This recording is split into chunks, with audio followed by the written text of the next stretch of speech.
I'm very happy to introduce Hani Asfour. Hani Asfour is the founding partner of Polypod, and I love his story. I'm going to say a mini story before he says his really fuck-up story. So what happened was at the age of 19, Hani was born and raised in Beirut. At the age of 19, he had to flee for another security issue in Lebanon to the US, and he was supposedly going there for a couple of weeks, but turns out that he had to, get acquainted. So he applied to MIT. He didn't have any of his transcript or any of his documents from school or university. He had already started the first semester of architecture for undergrad at AUB. All he had was this yearbook he gave his aunt, and that's what he took to his MIT interview. They saw it, and he got in. And that was life-changing for him, and I think it really goes into everything that he does today. It expresses his work and his activism in the design community, both locally and internationally. So design matters, that's what he says. That's another talk. You can find it on TEDx Beirut. So Hani is a founding partner of Polypod, which is a collaborative design studio, very multidisciplinary. It fuses different works of architecture. So everybody here, the event is not here, I'm here. So it mixes architecture with web design and branding. It's really a progressive way of looking into design. He's also the current president of the Beirut Creative Cluster. He's a thought leader internationally in architecture and design, and I'm very happy to have Hani Asfour with us. Thank you. Thank you, Aisha, for this introduction. I didn't know you knew the details of the story. I Googled it. You Googled it? Okay. Well, thank you so much. I was at TEDx as well. Yes, you were. That's true. Thank you again. Thank you so much. Today I'm going to talk about a major fuck-up in my career at Polypod. And our vision at Polypod is basically to build a multidisciplinary, integrated, team, collaborative company full of designers and a lot of discourse that goes on, a very open space and all of that. And it comes this idea of collaboration, what we discovered after many trials and failures in trying to build a collaborative environment, that one of the key components is trust. You have to have trust between the team members, otherwise forget collaboration. And it takes a long time to build trust, so there are different ways to do it through teaming exercises. I won't go into that now. But what makes me believe in the power of collaboration is that group forming networks that allow people to join and leave groups like AltCity and other places, the value is shown to increase exponentially. It's one of the main ideas behind Polypod, which is about group forming networks, groups coming together ad hoc and producing value. And because of this belief, basically that what the value is that it allows people to be themselves, and when you are yourself, you become creative and innovative. And so, if we can see the next slide. And so through our work, we can come up with very exciting ideas, like this is a mosque, and it's not what you would expect a mosque to be. It's almost finished. This is an apartment building, and what we looked at was the dress of Marilyn Monroe to be inspired by this. This is a series of mermaids that come together that form a logo for, and this is a client that said he's brutal and ethical, and we actually went with that, and this is the UK Lebanon Tech Hub, which I highly recommend that you visit. And this is Braveheart, and although it looks simple, it took a lot of team working to come up with that. That's the B and that's the heart. And so it became very simple. The client had wanted a mark that could be recognized without the words. So it was all done through teaming, etc. And so one of the things that we pride ourselves is that we listen to clients, and we're actually quite flexible. And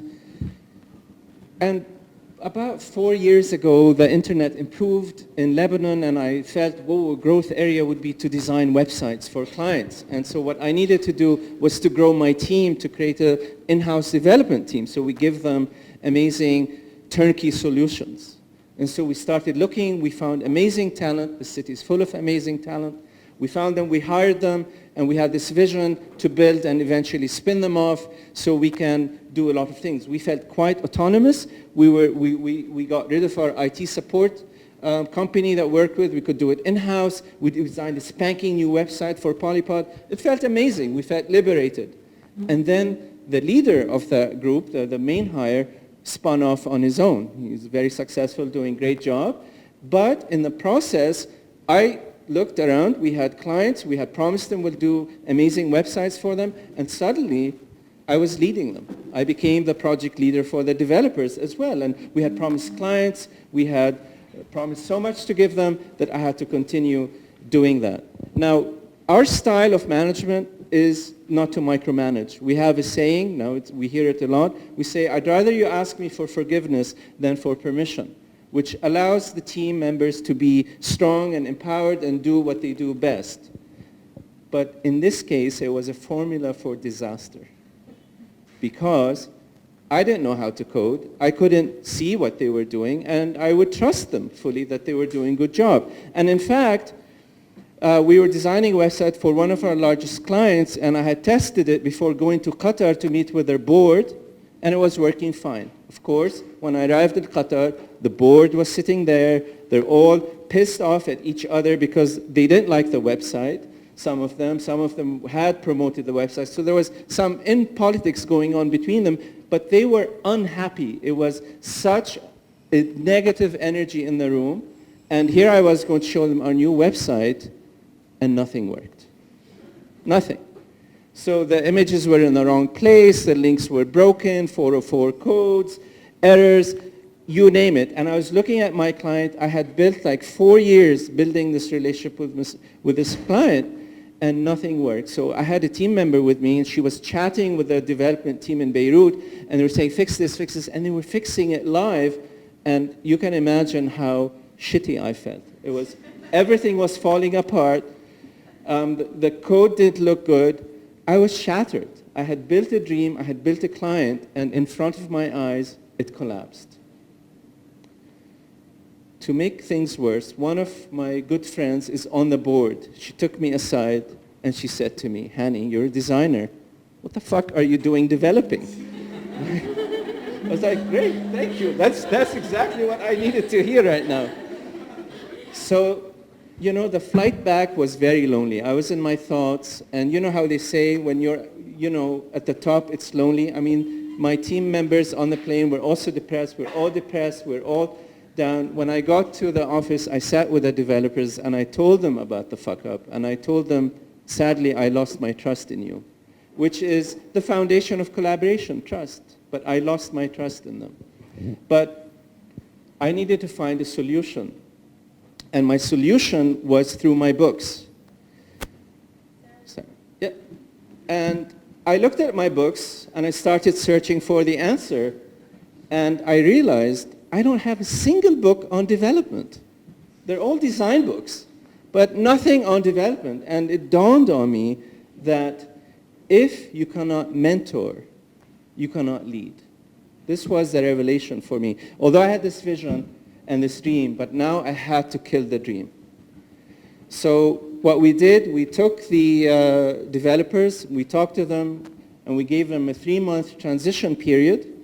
I closed down the development team, and we made sure they were placed in different companies and that they were happy where they were. We delivered to our clients, and we scaled back.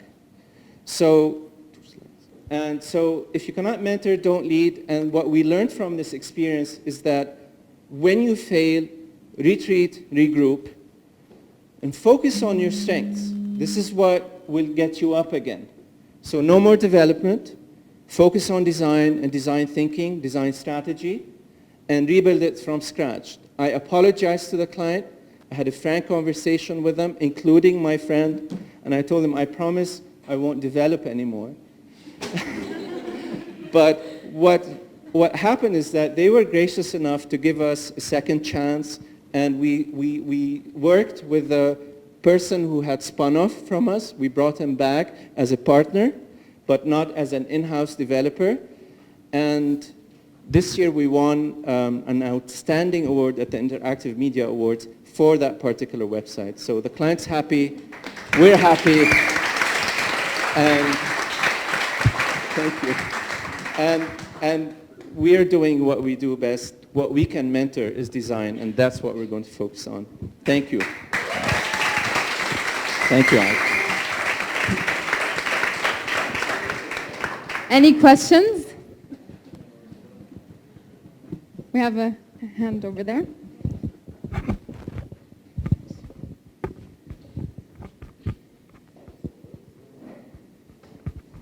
Okay, I don't have a question. I just want to say something. Okay. Hani Asfour is one of the most inspirational people that have ever taught me at university, and something I always remember and I always use every day of my life is I was a first year student and he was my design teacher, and I would go to him and nag like, what's not working, and this is not working, I can't see 3D, and this is awful and I'm gonna fail. And he'd be like, Miriam, don't search for problems, search for solutions. And this is something I always do. Thank you, Miriam. Thank you.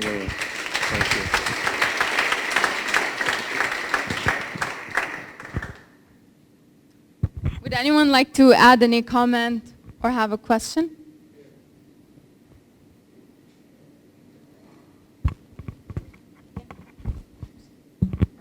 Hi, I just want to ask, after that FuckUp, how did you convince the company to work again with you?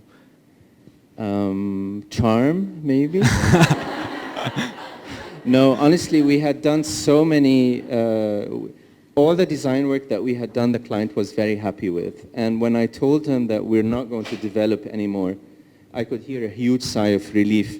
And he said, good, because then you can focus on the design.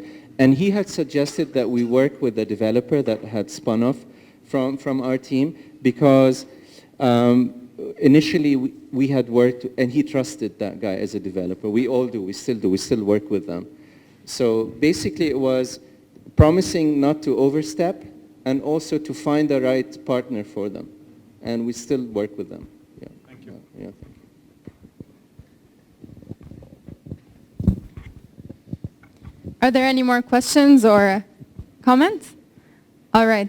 Thank you. Thank you so much. Hani. Thank you, Aisha. Thank you. Thank you.